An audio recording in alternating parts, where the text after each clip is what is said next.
It's the savvy side of 9 to 5. Listen. It's not a lie, if you believe it. Laugh. We had a little fun, because it's a very long day, you know. And learn. Negotiation. This is what you do in business. This is the Focus Group with Tim Bennett. All right, let's go already. And John Nash. Pucker up, Buttercup. With a focus on career, the consumer culture, and marketing from an LGBT point of view. We're all business, except when we're not. Hey, welcome to the Focus Group. John Nash here with my good friend and co-host Tim Bennett. Find us every week on your platform of choice. That's iTunes, SoundCloud, YouTube, Stitcher, and Google Play. And there's a couple new ones coming down the line, which we're going to be excited to tell you about as they happen. FocusGroupRadio.com is our website. And if you visit us there, you can actually see the show or listen to the show, and also learn about all our guests and look at previous guests. And soon, we'll be bringing back the Focus Group famous socks, which are going to be listed there as well. Social media for us is Focus Group Radio. Facebook, Twitter, and Instagram all use that handle, Focus Group Radio. And we do have a phone number, and we'd like to hear from you, and a lot of you have been calling in. It's 914-362-8747 or 914-FOCUS-GR. You could leave a comment or a question for us. If we use either on air, you're going to get a pair of our famous Focus Group Radio socks. Welcome to the week, Mr. Bennett. Thank you, John. That's a nice blue you have on today. Right, it's electric blue. It looks different on screen. If you're watching on YouTube, it's a different. I think it looks good on screen. And you look tan. Were you out in the weather? Were you riding your bike? What were you doing? You know, I actually was out in the sun a lot, and one day I forgot to wear sunblock. It was almost a disaster. Why? Well, I crisp. Do you really burn that quick? I burn real quick, like 15 minutes, done. But everything was fine. Oh, that's good. Yeah, no, I had an okay week, I think, other than a computer blow up.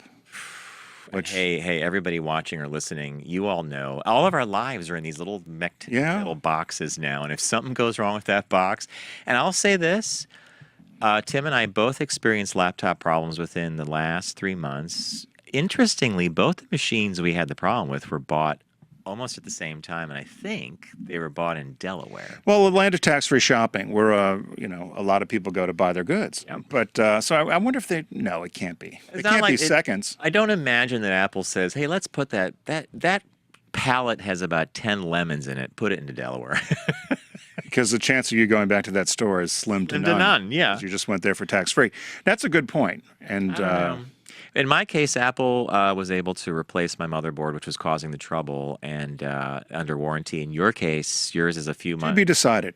TBD. Well, we're not spending. If it's a dime over $100, it's just not worth it. But I knew I am like a kid with you with computers, because we already. So for listeners, they know that John would call me for 8 years a Luddite, probably for 30 years a Luddite.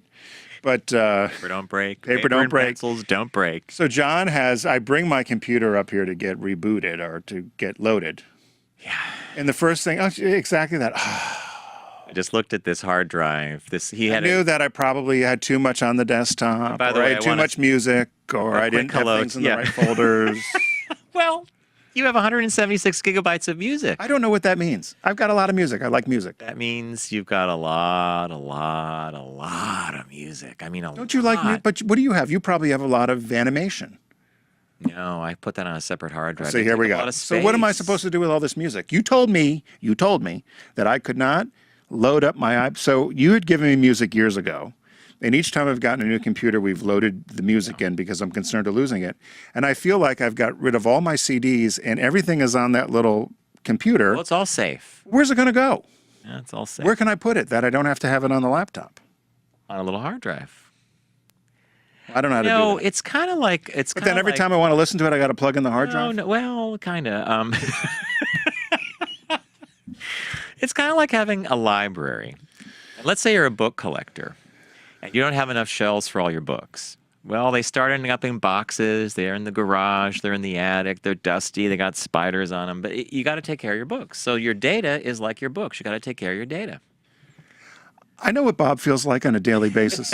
That's what I'll say. Your husband, Bob. I just You pray for Bob on a pray for daily Bob. basis. Ed and I were talking before. Well, Our sales guy, and I said, I'm in trouble. I said, I know I'm in trouble. I said, I said, I hate even to bring the computer up because John's going to be I all didn't over. mean to data shame you. Yeah, you do. I like that term, actually. Data shame? I didn't want to data shame you. But when you I did. opened up your music folder and then in Command I, which is for all those listening, that's info on the folder, I was stunned to see that it was basically like a whole hard drive, like some computers ship with 256 gigabytes of available storage.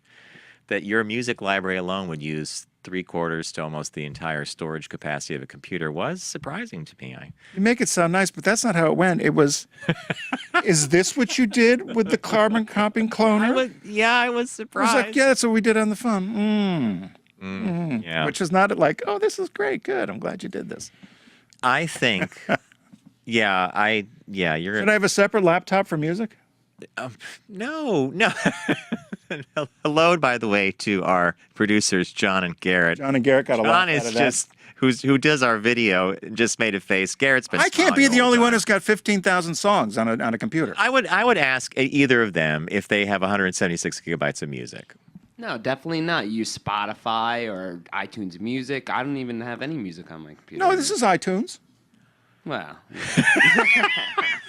Nominally iTunes. Yeah, I mean it's. Well, You have when I on a typical computer when I open a music folder, there should be another folder called iTunes. In your case, I opened it up and it was tons of MP3s, and then down at the bottom a little iTunes folder that was filled with tons of MP3s. Anyway, well, you can show me after the show. well, we're copying, and I just want to make sure that you could get your iTunes library running. But I think all that extra stuff in there is just in there, and I don't think you're actually accessing it. You could probably delete it or move it somewhere else. We'll talk about that. So what do we got planned for the day? So on the show today, of course, we've got Doug Kalish joining us. Who you read it? Was it in Fast Company or New York Times? New York Times has a column called The Workologist, and he responded to a column that was written by the journalist with a great comment about resumes, submitting to job boards, and the need for networking. Right. And we went to his site, we checked him out, and we thought Doug's going to be a fun guest. He primarily works with first-time job seekers. Yeah, it looks he works with kids that are, or kids, I guess students out of college that are going to make the transition into the workplace and teaching them how to do it successfully, as well as it looks like if you're in a career, for instance, he was in the sciences and yeah, then he biology, moved chemistry. into software and various areas. So we thought he'd be an interesting guest. Not knowing him, this is one of the times we have somebody on that we read about and thought would make a great guest. And then and then we have a shop talk. Yeah, and you picked a good one. It's called "Can You Name 10 Companies That You Would Work For?" So I struggled with that. our little homework assignment for this one was that you wanted each of us to come up with 3 or 4 companies. Did that you we do would it? work for. Yeah, I did. I can guess what yours are. We'll do it at shop talk. Do you know? I bet you can guess 2, but I bet you'll be surprised by the other 2. All right. You'll know mine too. I'm an open book, apparently an open computer. You're fine. You know, it's no different than I remember once I was helping a friend with their computer and they turned it on and the entire desktop was filled with like row after they had made the little icon super small, but I think they had over 1,000 files on the desktop, and the computer was running really slow and it was being cranky, and I'm like, you can't do this. But you know the funny thing, why? You know, if you're someone who doesn't know a lot about it, why can't you? It allows you to put a file there. Why couldn't you put 1,000 files? You are different than most people. You're the one percenter when it comes to No, technology. I'm the one that goes to Apple, and the genius says, "You've done my job for me." Well, you could work at an Apple store. I bet that's Ooh. one of them. No, are you kidding me? Do you remember that Marshall story we told once, where that woman came to repair, like Well, you have no patience turn on with a the pair of idiocy. shoes? Because No, even I sit in the Apple store and say, "You got to be kidding me! How do I turn it on?" I know that much. watch someone do that the other day. Like, Oh, and then they hold leave. it down Yeah. the whole time. The guy's like, "No, just push once." What's that little thing it makes? The bong noise. Yeah, bong. When I was at Subaru and they just came out with computers, no lie, woman with the mouse, she was on the screen with it. But Do you mean she took the mouse and was trying to go around the screen with it, trying to move things with the mouse, like it was a magnet. I'll tell you this. I bought my mom an iMac several years ago because she's a photographer, and she only learned how to use that iMac in one way: to plug her camera in, pull the pictures into like iPhoto. So she sits in front of this big monitor and she's doing this book about the Grand Canyon that she took pictures and another bunch of stuff from out west.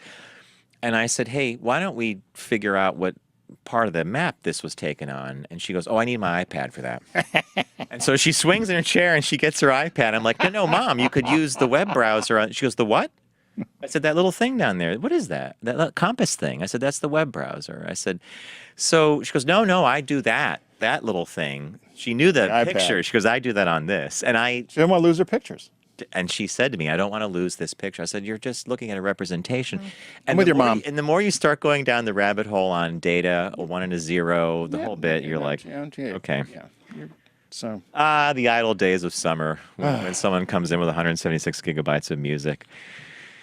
So I heard a rumor. That song must be at least 3 megabytes. You multiply that by... I would have been a DJ in a former life. Maybe I will be a DJ. You got enough? Got all that music. You clearly have enough data to be a hip 80s, 90s hip 80s DJ. So what caught my eye? Yeah, what did catch your eye? This is one that I'm surprised that nobody's talking about, unless I missed the news. But Fiat Chrysler. So there's the big three of the car industry, the auto industry. It's General Motors, Ford, and Chrysler, and it's Fiat Chrysler. It was Daimler Chrysler. Mercedes had bought them. Not a good merger. Fiat was with General Motors anyway. Fiat ended up purchasing or having control of Chrysler. And so I read this the other day. This was posted July 28th. And I was shocked when I read it, but essentially the headline is Fiat Chrysler ending car production in the United States. So they've got the Brady car. If you're watching YouTube, Tim put up and John put up actually pictures that Tim found. Well, what I loved about is that a Mustang on the left? No, that's a Charger. What I loved so that's a newer photo of the new Dodge Charger. What I love about Chrysler is they're still cheesy back to the 40s and 50s with the auto show models. Yeah. I mean, look at how sexist that is. It's hilarious. Woman in go-go boots, white go-go boots. This is 2015. She's in white go-go boots. I say God bless. I know you like that. I like that. And then the Brady Bunch car was the Plymouth Satellite, which drove faster than the Speedolite because the B-52s. Did that have the seat in the back that flipped looked up the other way? Look out the back of the okay. For some reason, the B-52s are obsessed with Chrysler. They use them in a lot. You know, I got me a Chrysler big as a whale.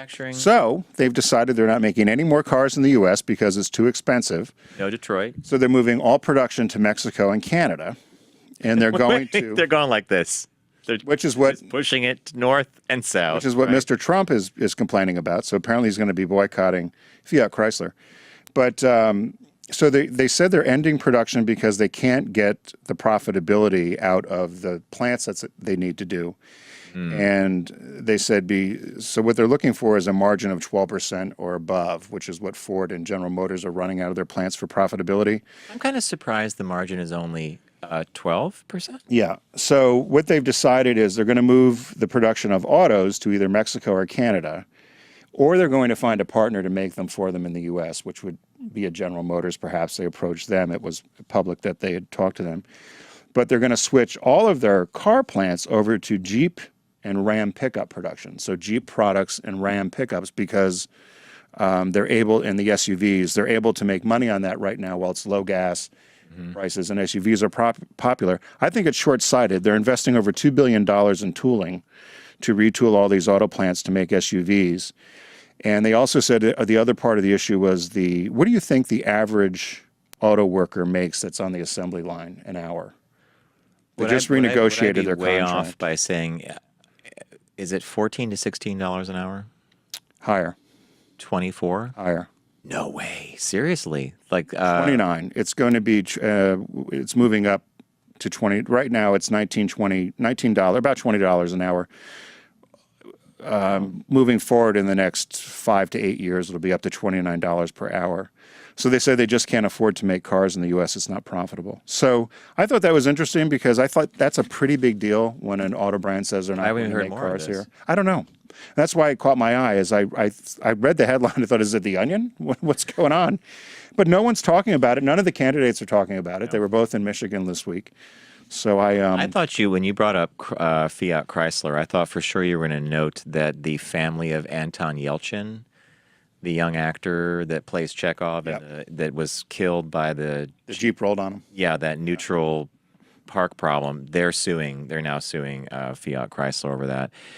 I don't know what kind of a case that is because they've already put out all the necessary paperwork alerting people that there was a recall on that, right? I mean, that kind of is a CYA issue, right? Yeah, there was definitely a design flaw. Yeah, and even the how redesign they settle it. is, how they settle it, who knows? So what caught your eye this week? More corporate stuff. You and I are kind of on the same wavelength here. So Zara. Zara is like the clothing? The Spanish Gap. Right. Okay. Or the H&M of Spain. And their model is fast, cheap, and quick to market. So they'll kind of copy other people's designs, make a ripoff, and get into stores. But they're being sued by a young independent artist named, what was her name here? Why is her name not there? That's why. Her name is Tuesday Bassen. And she's an independent artist, and she's got a pretty interesting cult following. And she does this clothing with these little pins and stuff. So she starts seeing these images, these things showing up in Zara, and she put a post up of showing like what's the original and what's the Zara thing. So for example, those little kneaded erasers kids have at school. So she has on hers, she has a little kneaded eraser, and I think it had said something on Dear You or something. Wednesday make clothes, or Tuesday? What's her name? Tuesday make clothes. She's an independent, clothier. So those are her clothes versus Zara. Versus the Zara, and the Zara copy has and then there'll be like a little pennant that says girls on it. And then the Zara copy is exactly the same thing, a pennant with girls. So she said, over the past year, Zara has been copying my artwork. I had my lawyer contact them, and they literally said I have no base because I'm an indie artist and they're a major corporation that not enough people even know what I know about me for it to matter. You know who else is guilty of that? Who? For years is Urban Outfitters. Really? Yeah.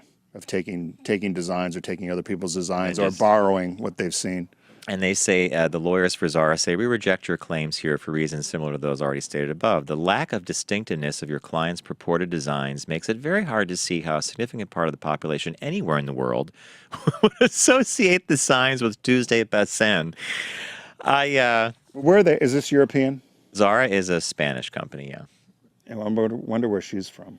I wonder if that's a great question. I wonder if it's similar to with the Chinese. It doesn't actually say where she's trademark from. laws and whatever. So she might be filing a lawsuit from here or Bangladesh or something like that, and they're like, we don't recognize it. She said she's already paid thousands of dollars in legal fees, and then she will continue to fight Zara. But basically, it's a losing game and they cite other companies who do this. They rip off small artists, and nobody cares because they're small. You can't fight them. Yeah, you can't fight them. So I thought that was kind of sad, but that's funny because I had no idea what that graphic was when I was going through the images, and so I thought, that's interesting. Today's August 6th, and when we do our cross-country trip, if we change our route, the one place we must stop is the National Mustard Museum. Today is National Mustard Day, August 6th, and there's a museum located in Horeb, I think that's how you say it, Horeb, Wisconsin. And they have a parade and so forth and so on. So we can go try mustard. Do you like mustard? I love mustard, yeah. There's I'd like to find a good mustard. I'm never thrilled with mustard, but I don't know. You can find a good mustard. I can tell you that. There's one called Weber's out of Wegmans that I like. That's got a little horseradish to it. 1926, Gertrude Ederle became the very first American woman to swim the English Channel. She was 19 at the time. It took her 14 and a half hours. See where those little pontoons? You and I could do that. I thought. So she got in that little contraption. It's like a floaty. So she has something that was assisting her. I think she was all lubed up with Vaseline or whatever to keep this stuff. The channel's like super cold and everything. Yeah. So she swam there. She never married. She. You sound like Trump talking about. She never married. Make up your own mind. Yeah. Okay. You complete the circle. They do an annual swim from New York City's Battery Park to Sandy Hook, which is a nude beach, I think, in New Jersey, and in the memory of Gert. And they follow the same course that she would swim down there in Wyckoff, New Jersey. 1939, Dinah Shore started her own show on NBC. It was on the Blue Radio Network. Of course, she's been linked to Burt. She's been linked to Burt Reynolds and men younger than her. They said like Wayne Rogers, Iggy Pop, Andy Williams, Dean Martin. I always thought she was a lesbian because of the whole Dinah Shore. Yeah. But that was just simply the golf classic, I guess, and the She lesbians. was a big female golfer, yeah. But was she a lesbian? I don't think so. I don't think so either. But she seems to she's got her name attached to it. 1945, on this day, August 6th, the American B-29 bomber known as Enola Gay dropped the first atomic bomb on an inhabited area in Japan known as the Little Boy. 140,000 people were killed. The name Enola Gay came from the pilot's mother. Her name was Enola Gay Tibbets. Interesting. The pilot was Colonel Tibbets.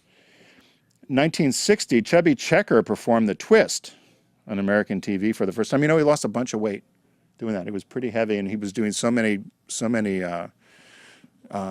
new dances on all the different shows. He'd lost a ton of weight. I like that silver lining. 1973, Stevie Wonder. I didn't know about this. He was seriously injured in a car accident. He permanently lost his sense of smell. That is done, really. He was in a coma for 4 days. He was seriously injured. He permanently lost his sense of smell and temporarily lost his sense of taste, which means he was just a pair of walking ears. I mean, what was he? He had no smell, no see, no taste. Real name was I don't even know how to react to that one. Right? I didn't know he couldn't taste. I'm still back at the car accident. His real name was Steveland Hardaway Judkins. But I'm still back at the car accident. He had an accident. I don't think he was driving. Well, thank Ray you. Charles was. Yeah. Or Teddy Pendergrass using his levers and pulleys. Yeah, whatever. With his Madonna's movie in 1987, Who's That Girl, premiered in New York City. I saw that movie by myself. I was in Akron, Ohio on a business trip. It was a Tuesday night. I still remember this. One other person in the theater and myself. And I watched that movie because I was by myself. I had nothing to do that evening and went and saw Who's That Girl in Akron. Akron, Ohio, rubber capital of the world. Yes. 1998, former White House intern Monica Lewinsky spent 8.5 hours testifying about her relationship with Bill Clinton. There you go. Poor Monica. Well, don't you think? Well, I just look at it and I'm like, TNAFT. Yeah. There's no accounting for taste, right?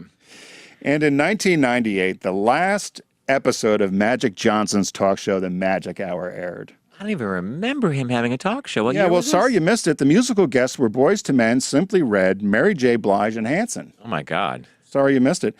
It was not, believe it or not the worst talk show.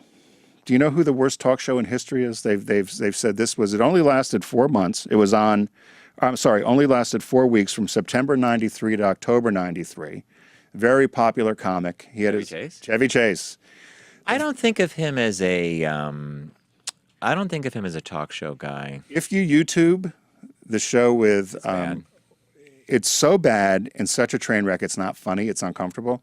He has Goldie Hawn on, and the amount of silence and stilted talk is so crazy. And insider chat that nobody would understand.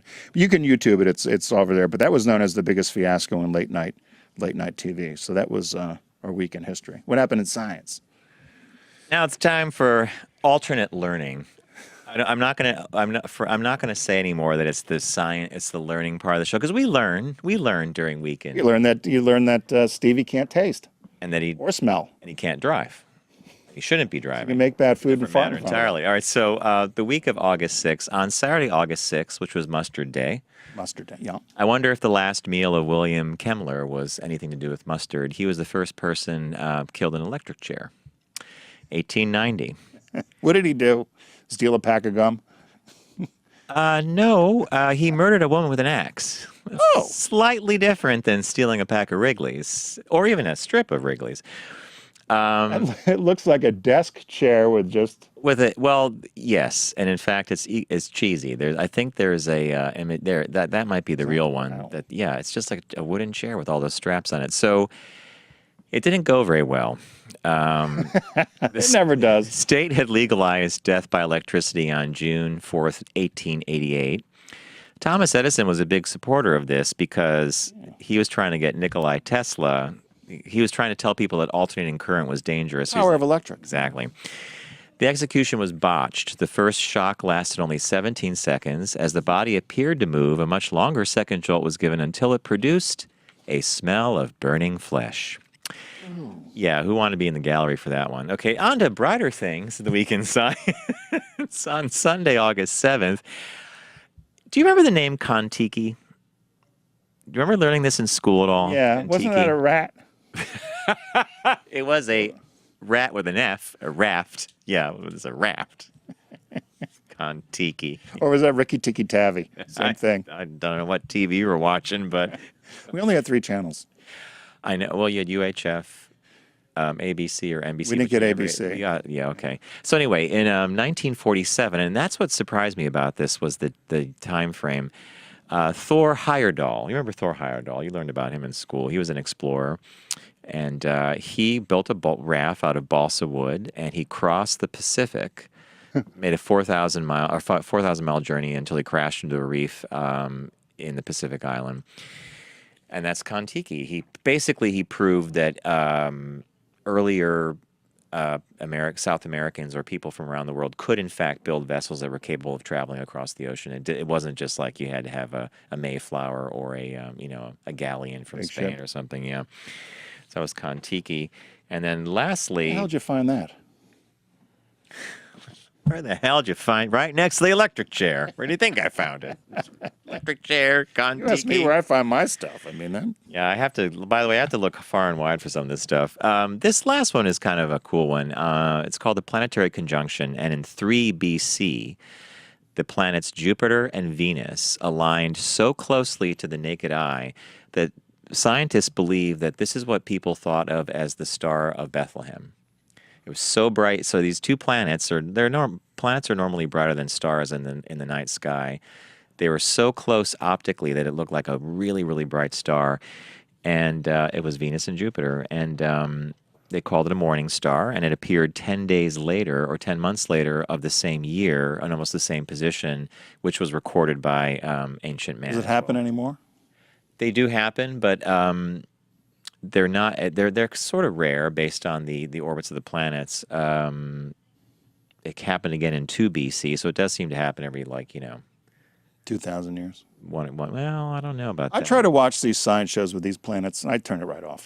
I try to watch these science shows with these planets. Because they'll show you this huge group I of stars try on to the screen. I'm trying to puzzle over that one. With these planets, with these nuisance Well, planets. they'll show this huge screen on the TV full of little dots, and each one's a universe that's the universe that we're in. So it's just unfathomable. They're galaxies. Whatever. And it's to me, Whatever. it's nonsense. I don't mean to because put you can't on get the there. spot, but the closest planet to the sun in our solar system Mercury. is very good. The Pluto, not a planet That's a anymore. planetoid. That was the furthest one out. A planet perhaps capable of supporting life would be perhaps. There's one that's way, way out there. It's got a number like E140. No, in our solar system, what the closest planet would be that we could actually ever expect to have life on would be Mars. Well, but I think we've realized Mars ain't going to happen. Mars is a brutal trip. Mars is like going to Afghanistan and it's another 100 degrees. Living in a bubble. Yeah, Yeah, not gonna with happen. radiation. Yeah. Going to take 8 months to get there and then grow a potato. So Matt Damon did on The Martian. Yeah. business birthdays, celebrating her birthday, or she would have celebrated today had she lived. She died at 77. Lucille Ball. And we're big fans, John and I, of Huge. Lucille She Ball. was such a smart businesswoman, and I love the fact that you put that picture of her from what town is that in? So that's in Celuron, New York. Yeah. Am I saying it right? Celuron. Celoron. I think it's Celuron. Celeron, yeah. Celuron, New York. And they have a statue of her, which was pretty publicized. They put it up in 2009, and it was atrocious. So if you can Google it, or if you were watching on YouTube, you can see the picture of her. I mean, it's frightening. That statue of her. People purposely take pictures of themselves in front of the Lucy statue because of how ugly it is. So they took it down, and supposedly, although I couldn't find Saturday. pictures, They're it's not going to gonna be show this till Saturday. It Saturday, was yeah. supposed to have been on the Saturday the 1st. 6th, yeah. Okay. They were going to show it for her birthday, which would be the 6th, so we'll see it Saturday today. And they're redoing a new one, but I haven't seen what it looks like yet. But she was the very first person, as you mentioned, that was able to be the head of a studio, run a major television studio, Desilu Productions, which was responsible for things like Mission Impossible and Star Trek. I was just going to remind you that our good friend Lucy gave us Star Trek. Yeah, I only ran 2 years. And Mission Impossible was one of our favorite. No, Mission 3 years. Impossible. 3 years with Star Trek. Andy Griffith. I mean, it goes on and on and on. But she was quite smart woman. She had an abdominal aortic dissection at age 77, and then she bled and died. I would like to go. They do that I Love Lucy kind of fete that they do every year in Jamestown, New York. It'd be fun for us to do that as a trip someday. You own the all the I Love Lucy's as DVD, right? Yeah. I wonder if there's any difference with Blu-ray. I doubt it. I mean, it was all black. They all shot black and white except for a couple. They look fantastic on the DVD, and I'm sure they would look good. I only ask because in my animation classes, a lot of the teachers I have reference Charlie Chaplin because he was very physical. It was physical humor. Right. And I always see these scratchy clips. Well, the other day I found a clip from a Chaplin movie that looked like it was shot yesterday, and Wow. it's like the Lucy stuff. It's so clear. Well, they used film, right, Yep, which was unique at that point and at that time in 3 cameras. Also celebrating on Sunday, he died last year at 83. Is David Johnson, who was the CEO of Campbell Soup, and he was there for about 10 years, and he raised the price of Campbell Soup stock by 23%, so they said he was a good leader at Campbell Soup. And then Jenny Craig is 84 this year. Her real name is Genevieve Guidros. Her birthday's on Sunday.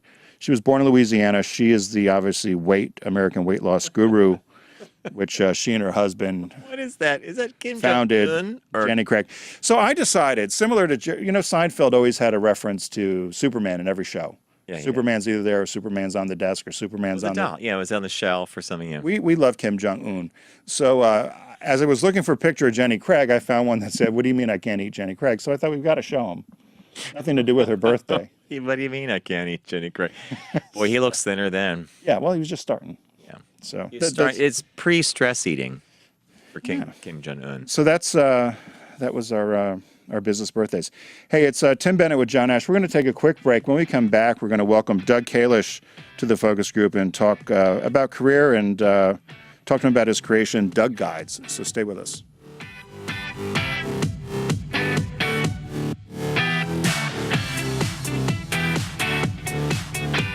Brought to you by the Volkswagen Golf GTI. Named one of Car and Driver's 10 best, 10 years in a row. Let's make some money. He's the business manager. Let him manage. This is the Focus Group. Champagne! Champagne for everyone! Hey, welcome back to the Focus Group. John Nash here with my good friend and co-host Tim Bennett. We're all business except when we're not. You can find us every week on your platform of choice. iTunes, YouTube, SoundCloud, Stitcher, Google Play, some others soon to be announced. And if you're finding us on iTunes specifically, we would like you to SLR the show. That stands for subscribe, like, and rate us. That's actually kind of an important thing because one of our producers, Matt, would love us to be featured someday, and that happens through the liking and the rating, I think. FocusGroupRadio.com is where all things Focus Group reside, and our social media handle is Focus Group Radio for Facebook, Twitter, Instagram, and LinkedIn. Now, joining us is Doug Kalish, the creator of DougsGuides.com, a set of online guides, ebooks, and workshops to help you start out in the real world. I think that this material that Doug is producing and what he's going to talk about with us today pertains to any job seeker, and I know that he focuses primarily on people entering the workforce from the sciences or from their first job or second job perspective. But nowadays, I think the takeaway is all this information is good. So do we have Doug there? Yes. Hey, Doug. Hi. You do Skype very well. Look at that. Well, He knows what he's doing. well lit. It looks right. Yeah. It's not too bright, is it? Because I have a window that I can pull the shades down. No. All the texts are thumbs up. Doug knows what he's doing. Now, this is a great start already. Hey, Doug, welcome to the show. Thanks a lot for inviting me.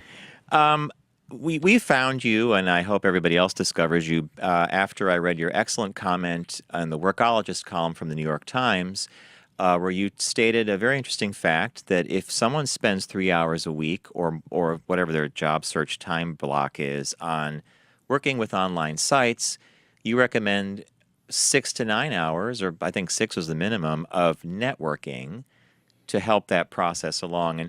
And I think before we go further, how would you describe networking in 2016? A lot of people are always confused by that term.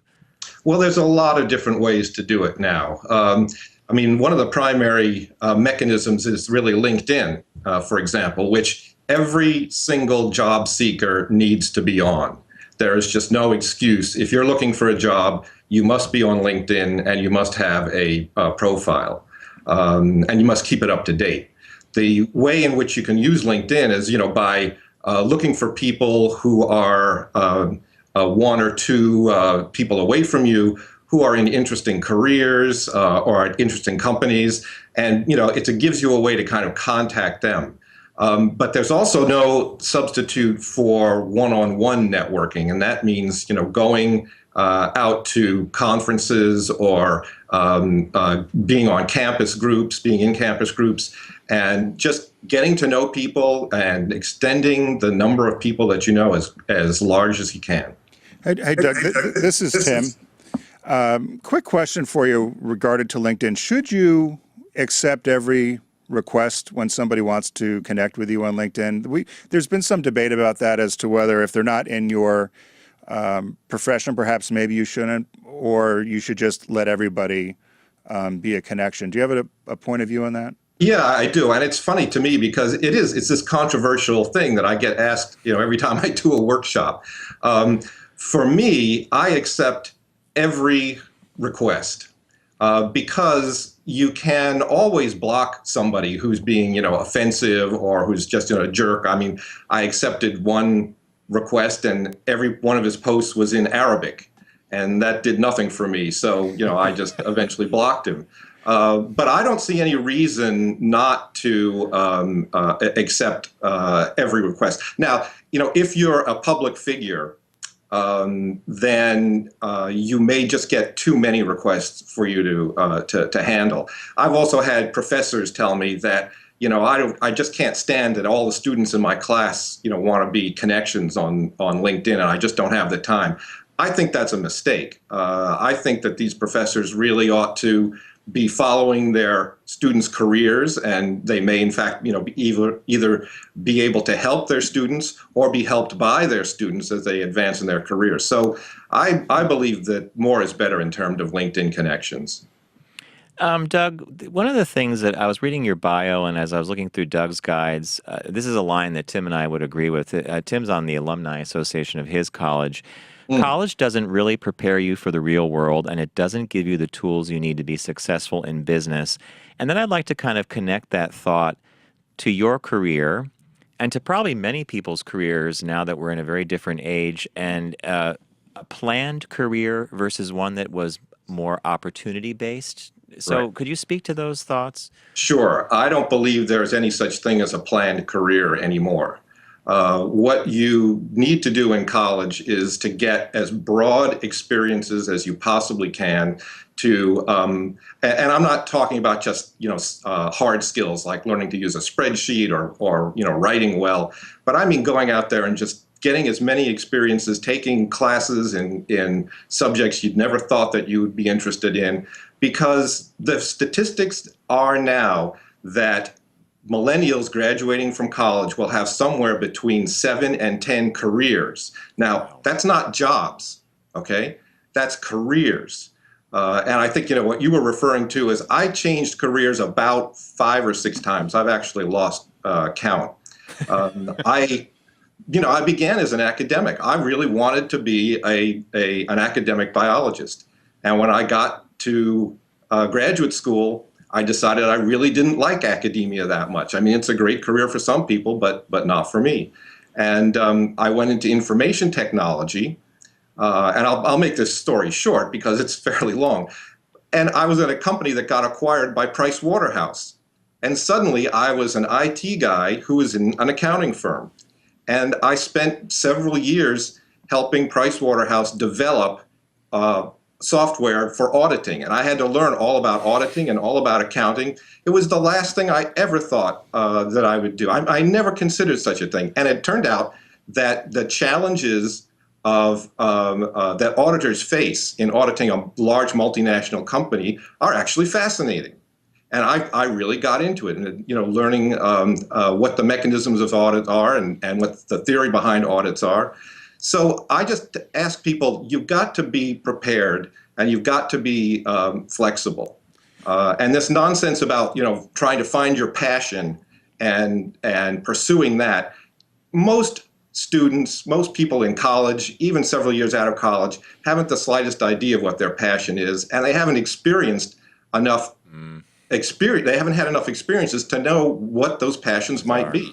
So, Doug, would you be a proponent of the liberal arts then? Because the liberal arts, particularly, it seems like with the cost of higher education now, seem to be getting dinged a lot in terms of not preparing people because they're going to graduate with a lot of debt. They want to get out and start making money right away in some sort of professional degree or a professional job right away. What I think I'm hearing you say is the importance of getting a well-rounded education. Or am I misreading that? No, absolutely. And listen, I'm a proponent of the scientists taking, English Lit, and I'm a proponent of the liberal arts students taking a series of science classes. I think that's the most important thing. The liberal arts are getting a tough reputation these days. I think that it's certainly easier to find a job if you've gone through a science or engineering course, but the liberal arts people they have the skills that are necessary for the workforce. They got to prepare themselves to go out and compete and to provide value to the companies that they want to work for. And what that means is, yes, they can focus on art history or English Lit, but take a business course, understand what the fundamentals of accounting, understand something about what business is like. Most importantly, what I've been trying to tell people to do is you've got to, if you're a student, you need to convince the employers that you can make this transition from being a student your whole life to being an employee. It's a completely different mindset. And the best way to do that is to, join clubs, show leadership in your sorority or fraternity while you're in college, do the kinds of things. Internships, absolutely invaluable now. And liberal arts people can find internships. They can find internships in university administration, in libraries, at nonprofits. So the research tools that you end up acquiring as a liberal arts major and the communication skills that you end up acquiring are very, very highly valued in the workplace. But you've got to demonstrate and show them that not only have you taken the courses, but you've acquired the skills. We're joined by Doug Kalish, who's the creator of DougsGuides.com, which I urge you to visit. Regardless of your age, as I said earlier, Doug has provided some amazing information, smart information. He's also a serial careerist or Yes, serial career opportunist. I like that. Doug, where I think I like everything you're saying, and I'm on board with it, especially the notion of multiple careers in someone's lifetime as opposed to the one master one. But let's take a worker someone who's in their 40s and they're transitioning from one industry to the next. The puzzle that I see for many friends who I know are experiencing this is all their networking and all the database of human resources that they've developed over the years seems to have been done for that particular career. So in many ways, when someone changes careers and at any stage in life, they're kind of a student again, right? They're kind of at ground zero, and they have to convince someone, an employer, or maybe they have to do an internship. Do you see that a lot with some older workers? Did I say that right? Yeah. Yeah, the challenge is that almost nobody stops one career and starts another, in an immediate sense. That is, you have to kind of be able to transition. And that means that you've got to do the preparation. So I think you're right. I offer sort of a 4-year plan for students who are entering college, and it says, well, you do this in your freshman year, and you do the, and basically progressively you're gaining the skills and you're gaining the network and the relationships. For somebody who's contemplating a career change, if they have the time, then that is, you've got to do that sequentially, and you have to build up the network in the new career and build up the contacts and build up the skills. It's very hard to get an employer to hire you without them having some sense that you've got the skills to perform in the new career. So I really think it's really an evidence-based challenge, right? Yeah. When you're looking for a job and you're going and talking to an employer, it's a sales job. You've got to convince them that you've got the talents and the intelligence and the skills to solve the company's problems. And the more evidence that you have, the more concrete evidence that you have to prove that to them, the easier getting that new job is going to be. Do you find that today's recent graduates have a trouble communicating? I think that many of them have trouble communicating. Like, they use the word like a lot, and it's very annoying and challenging to talk to them. I say that. I was in a meeting recently, and there were a number of young employees that were younger than myself, but they were texting in the meeting to one another, and then, or they'd text to someone in the next office. And I'm just used to get up and have a conversation or to speak to somebody. Why would you text somebody in a meeting and then the person would acknowledge them and say, oh, yeah, we could do that or something? Is that just something that somebody old like me has to get used to? Or I'm afraid so. Somebody old like us. It all depends on the culture of the organization. And this is an important part of my website is about the different cultures that you'll find. But if you're a small web design firm and you're hiring a lot of young people, if you try and ban computers or texting from the meetings, you're not going to be able to hire anybody. Right. Okay, because that's just the way that younger folks communicate. And so we really do have to establish new norms for meeting etiquette. I mean, it drives me crazy to be in a meeting when everybody's head is down and they're texting away or they're typing on their computers. Right. Try and be a college professor these days. You get up in front of the class and everybody's got a computer open and they all say they're taking notes, but they're on Snapchat and they're on Twitter and wonder about they're on Facebook. Yeah, exactly. Snapchat. Exactly. And there's nothing you can do about that. So us old fellows have to just you just have to accept it. Doug, I'm finishing up, I'm doing a character animation coursework, and it's distance learning. Oh, great. And my thought was, it's a passion of mine, it's an art form, I'm treating it as an art form. Maybe someday it could be a career, and it's going to be an evidence-based career because my reel will be a demonstration of my capabilities, not my age. But many of the mentors, they're called, that I've had the pleasure of being taught by, hammer home, because mostly the students are in their 20s or 30s. I'm the anomaly guy who's taking it at my age. But they drill home this notion about focus. And I've had 3 lectures now on, it takes 15 minutes for the brain to kind of settle into a task. And once you're in that mode, anything interruptive is bad. It's going to take you away from finding truly new solutions or new ways of approaching something. And so this question that Tim was asking about the texting in the workplace and stuff, am I to assume that, assuming I accept that behavior, do I assume that I'm getting the best solutions from these people? That is a really interesting question, and I think there's a lot of controversy around that as to whether multitasking actually works or not. Okay, it sure doesn't work for me. I mean, I can't multitask, and my wife is the first one who will tell you that. But there is a claim that the younger folks, millennials, are used to it. They're used to having a lot of background noise. They're used to kind of needing that. I'll tell you, one of my last jobs, we had a very young company. We were building websites in the late 90s for companies that were trying to get into e-commerce. And it was a completely open office setting, okay? I'm talking not even cubicles. The desks were all pushed together in like groups of 4 or 5, and you could hear everybody's conversation. And it was, the old people were just going crazy because we couldn't focus.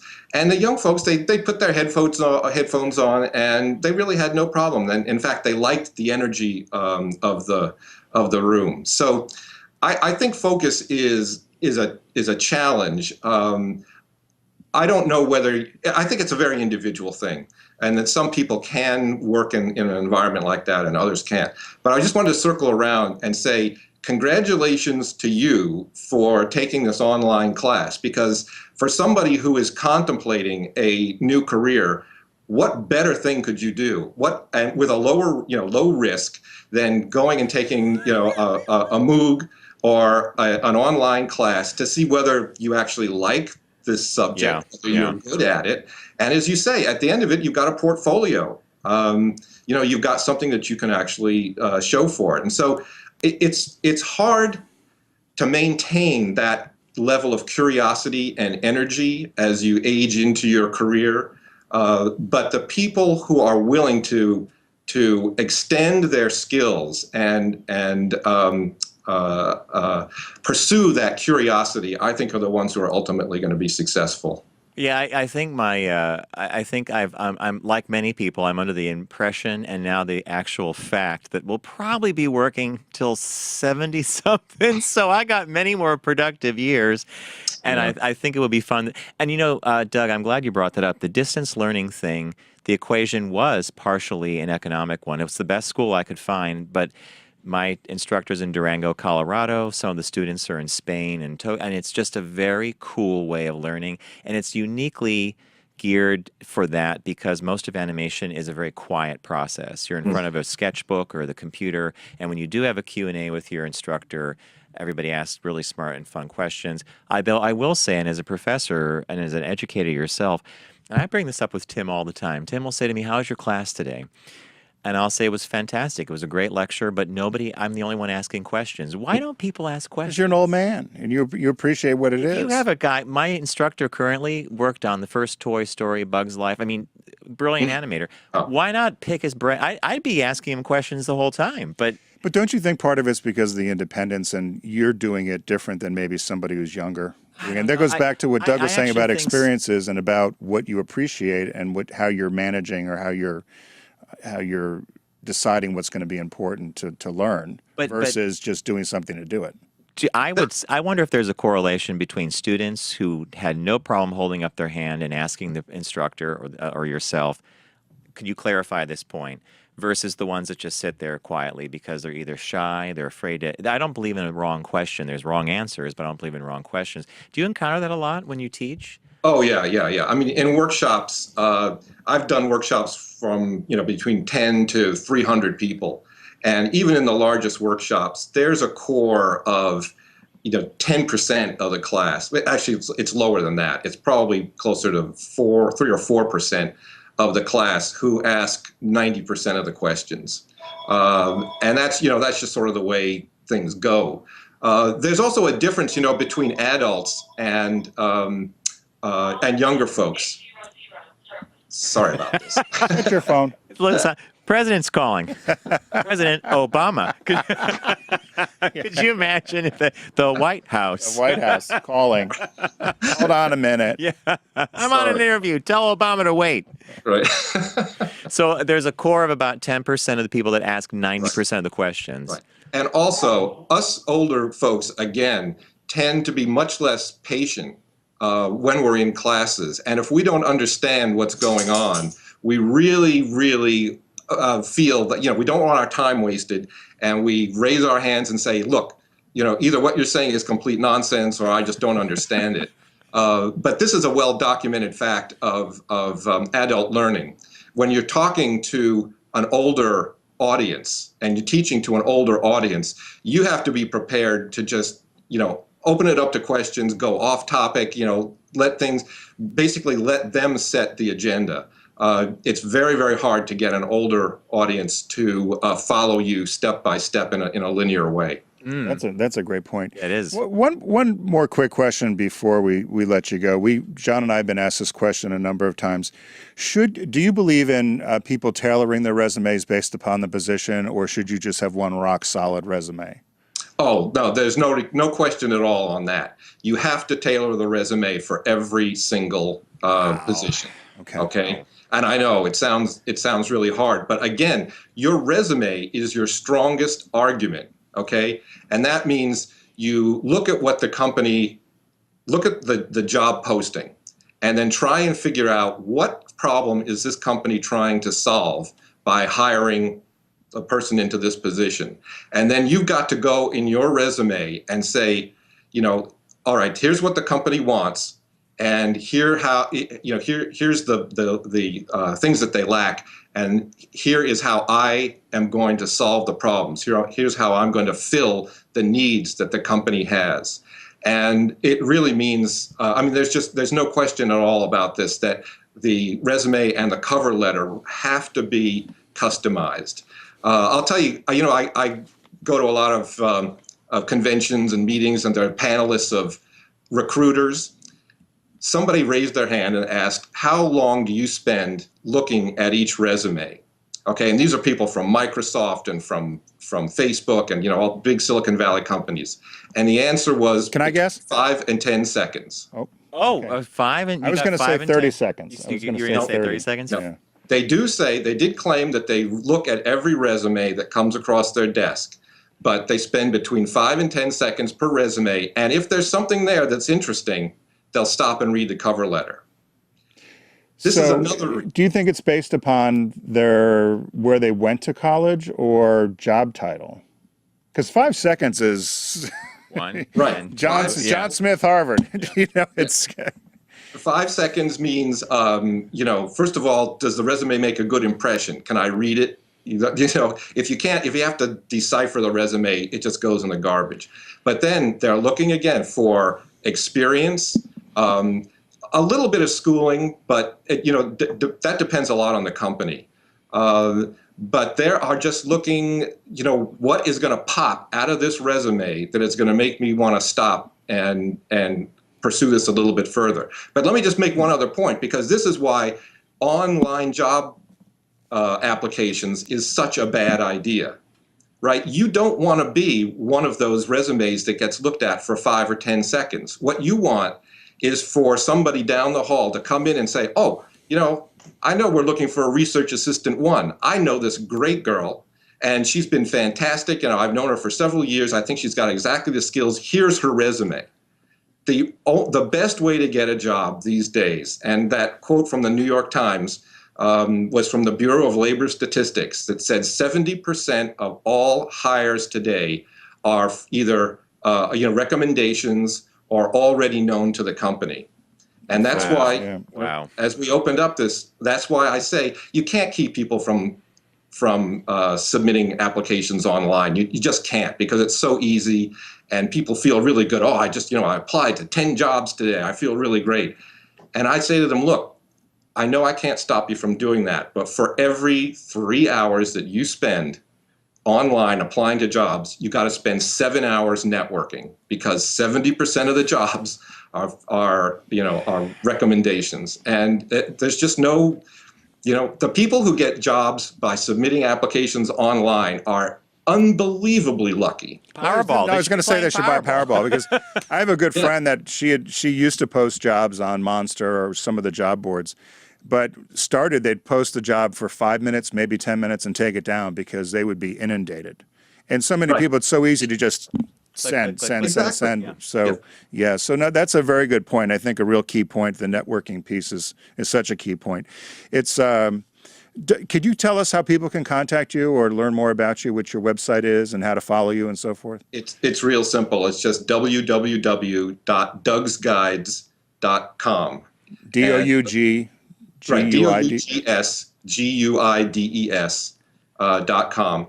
And I think there's a lot of material on the website. There's contact information if somebody really wants to contact me. But One of the things I'm really proud of is that I have a self-assessment called "Who Should I Work For?"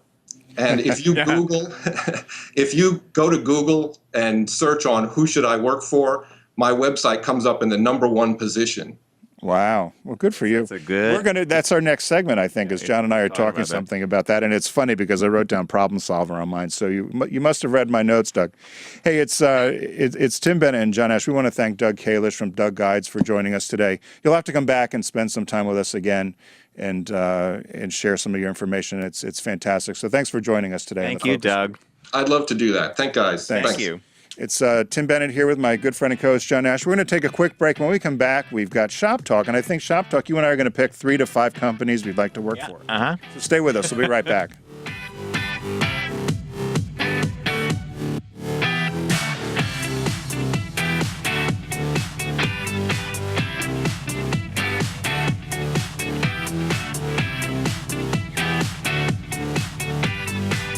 Brought to you by the Volkswagen Golf GTI. Named one of Car and Driver's 10 best, 10 years in a row.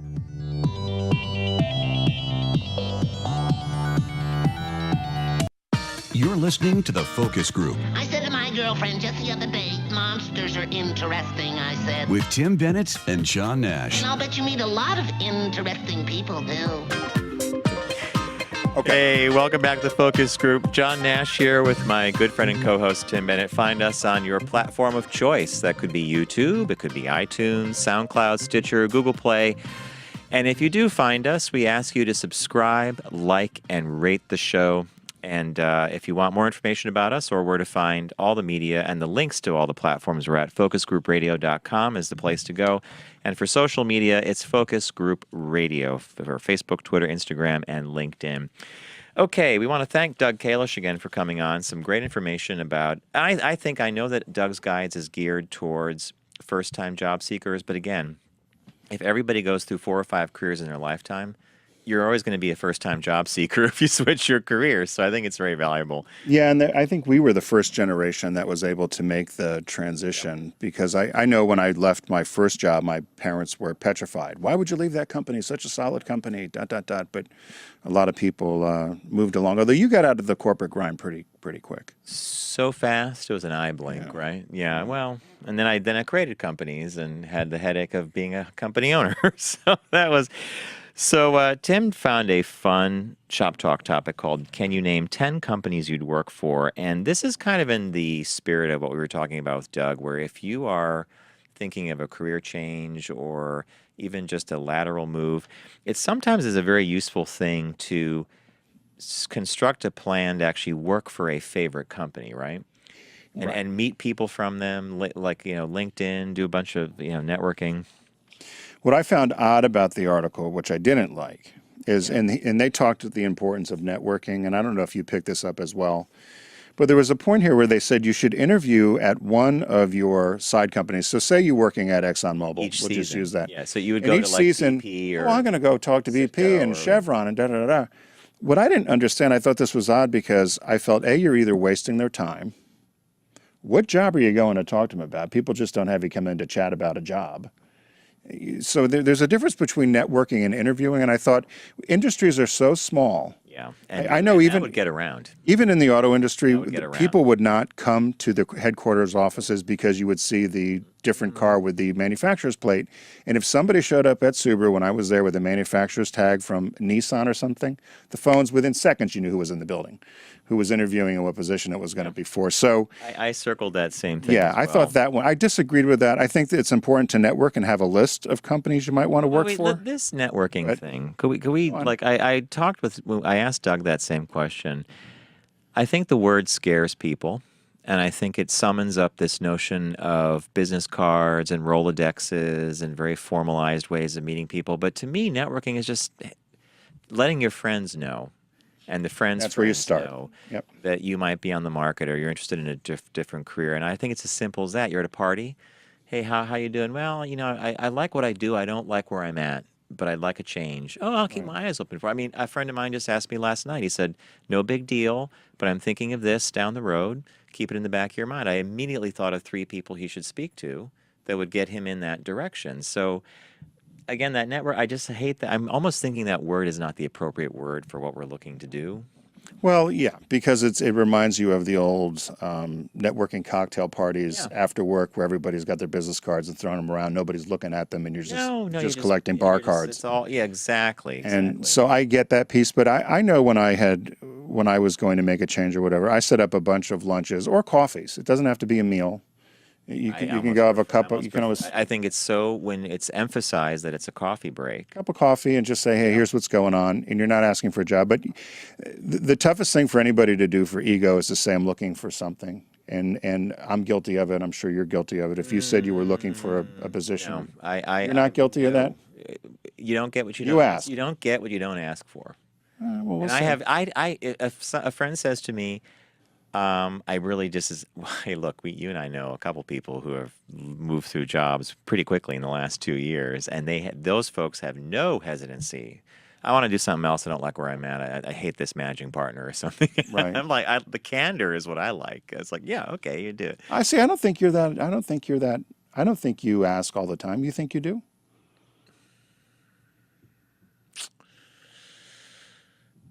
So there's silence on the show. So I'm thinking about it. No, but I'm saying I think both of us are guilty. That's why I said I was guilty. I think we both are. It could be a sales thing, looking for sponsorship. It could be something as simple as saying, "Hey, we're trying to get more sponsors for the show. Do you know anyone who'd be interested?" I don't do that enough. I don't think I do. Yeah, that one's a hard one though, and I think you and I manage that part of our business very carefully. And it's like advertising. And when I owned my agency and I was a creative director and a partner, and I would go show a campaign to a client, you're basically saying, trust me with your $1.8 million and this little picture behind me. I mean, so we're used to that, the softer, more authoritative sell. Does that make sense? Yeah, but I know what you mean, though. Yeah. All right. They essentially said to keep yourself, you should keep a list of, you should obviously have everything up to date, which I don't, but you should have everything up to date, and that you should pick 20 companies. I think 20 is a lot. I struggled with trying to find 3 to 5. And so John and I decided to take the basis of this article and just say, hey, John, if there were me asking John asking me, if you could pick 3 to 5 companies you'd want to work for, could you do it? Yes, I picked. So what was one that you picked? Or can I guess one? Yes, you guess one. Pixar. Ding, ding, ding. I'd love to. I should go. I'm a fortune teller. Yeah, there you go. The tarot card reader. Oh, Miss Cleo, you wear your smoke quartz today. Can I guess another one? Go ahead. What's that animation one down in Disney? Is that the same thing? Well, I have Disney on my list, but not for what you suspect. What do you want to be, a puppet or something? Or I think it would be I think it would be cool to work at Disney in the parks division. Yeah, you want to be an animal? And No. Managing the park, that's one of their biggest money makers is Disney World, Disneyland, Tokyo. It's a huge, complex industry, and I'm just fascinated by the people that come up with the rides they're going to do. Just park management. Park management. It's not like national park. Did you cut the lawn? No, it's different. Why have you just scraped the bubblegum off Space Mountain? Yeah, I did Disney. So Disney, I got 2 of them. Disney, Pixar. Mm-hmm. Is there one more? Or what? There's 3 more.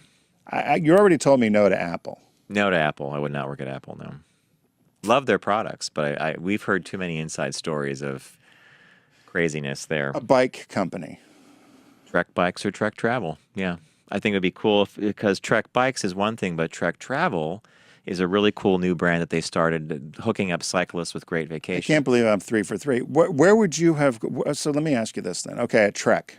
Yeah. I'm going to make you vice president of marketing. Mm-hmm. Would you do that job? I would probably do marketing for Trek, yeah. And you're moving to Wisconsin. I would do that too. You are so full of love. Really? Because there's an opening there. So you would take a job, you would move to Wisconsin. What's to lose? I've lived on the East Coast. Well, we'll have to see. He might not want to be in Wisconsin. He might want to stay here. Did I get all 3? Is there another one? There is. Yeah, What's there's 2 more. Okay, can you tell me the fields they are in? Or are they nonprofits or something? Tech and games. Games? Yeah. I'm fascinated by either Activision or Electronic Arts. These are companies that are huge. They put out game title after game title. They're exploring virtual reality, the realness of the games. I mean, I'm not a game player, but I'm fascinated by the fact that they employ so many different people, animators and story writers, and it's like they're mini studios basically, but it's for games. So that's one of them. And then the last one was Google. Google. Only because I'd love to try to get through that circus of How many red balls are there in America, it. John? That's it. I'd How love. many hairs on a cat? Remember that we had that guy that wrote a book on how to interview for Google? Yeah. And it was the strangest questions in the world. Sally leaves on a train from Chicago for New York. Her friend Tom leaves from New York for Los Angeles. Bill leaves from, and then by the time you're like. Do you remember the guy we met in Sonoma that worked at Google, and we asked him about the interview process? He said it wasn't that bad, but he didn't disavow it. But he asked you and I both questions and said we couldn't work there. Yeah. Because we were too logical. All Remember? right. Your companies. Could you guess for me? Well, I did categories almost. And then I put brands to category All right, because so- I struggled with picking just let's one. say you wanted to work for a packaged goods company or a food company. Yeah, I didn't pick one, but But that would be like a Dunkin' Donuts or a Starbucks. yeah. So is that No. okay? So, so I'll tell you the category, and you tell me what brand you think I picked. So auto. So here's why I picked auto. I'll tell you why. I think I do and it's funny when Doug talked about problem solving, but if you used research to solve a problem to target a customer, I personally think there's 2 brands or 3 brands out there in the automotive category that are ripe for actually reaching the consumer in a smart way and haven't done it for a number of reasons. I can't even. You and I talk about cars all the time, and I can't imagine what brand you're talking about because you're not even happy with a lot of cars you see these days. Yeah, but I think so for me, and whether it's diversity marketing or auto shows or consumers or branded content or partnerships. So Volkswagen. Yeah, VW. Our partner, I think there's lots of, and as they pull themselves out of this diesel scandal, they're going to have to be very laser focused on reaching the consumer in a smart, nimble. intelligent way, and nimble.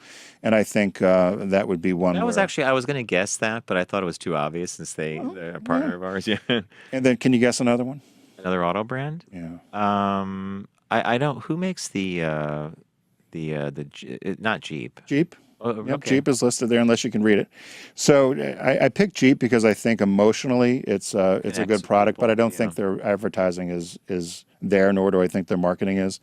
And then one that was a long shot, I thought General Motors, and not necessarily General Motors, but Chevrolet as a brand, and particularly the Americana aspect of it, or the Americanness, which now with the election and everything going on, I think it could be the American car company. What was that great ad they did for the Super Bowl like 2 years ago? Was that Chevrolet? Yeah. And that tapped into something that they kind of tapped in, and then They haven't done anything in a while. I mean, I don't, other than Subaru, to be honest with you, I'm not sure who does any good advertising right now. I talked to someone on the phone the other day, and we both laughed because he said no one's innovative anymore. No one takes a risk. Very derivative, actually. It's the opposite of innovative. And then the other category I picked was education. Well, you're really hooked into your school. But I don't necessarily want to move to Ohio. See, and that's why I asked you about Wisconsin, because my college was in Ohio. But I thought I like market development or development fundraising or My sister admissions. does, yeah. And I thought I would be, I thought I would enjoy that. Whether that's true or not, I don't know. And then I thought as a company overall, I thought for me is LL Bean. Oh, that's so you. But I thought you. But I thought that for one, when we did the Ogunquit road trip in it was the Jetta, that Right. beautiful sedan. We could have probably left you up there. well, I'll tell you why I liked, and I full transparency, I worked with Bean putting together the LL Bean Outback at Subaru, and I worked with a number of companies. How do you like these guys? The smartest people I've ever co-branded or did something with, very smart, because they knew exactly who they were, and more importantly, who they weren't. Yeah.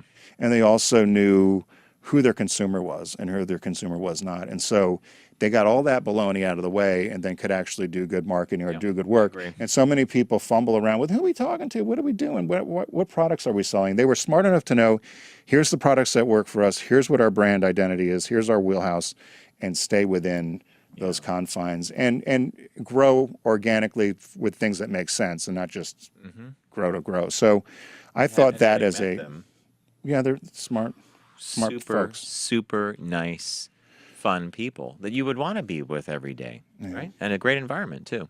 So those were my Excellent. mine. So it's funny because I once again, did you learn anything about me?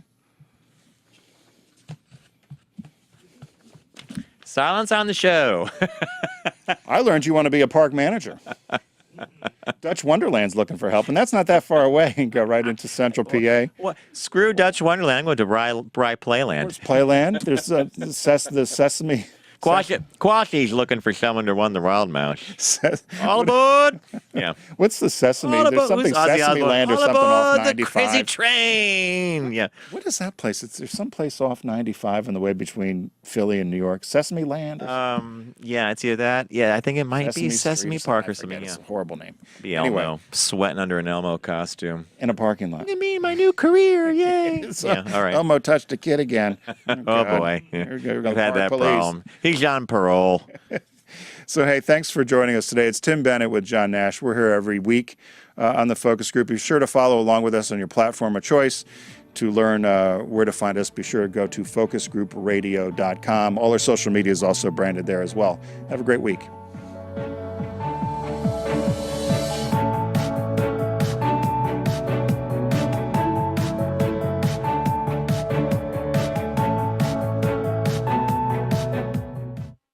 The Focus Group, an entertaining look at the outside of business. For your convenience, listen anytime, anywhere, anyway, anyhow, and on anything. Got it?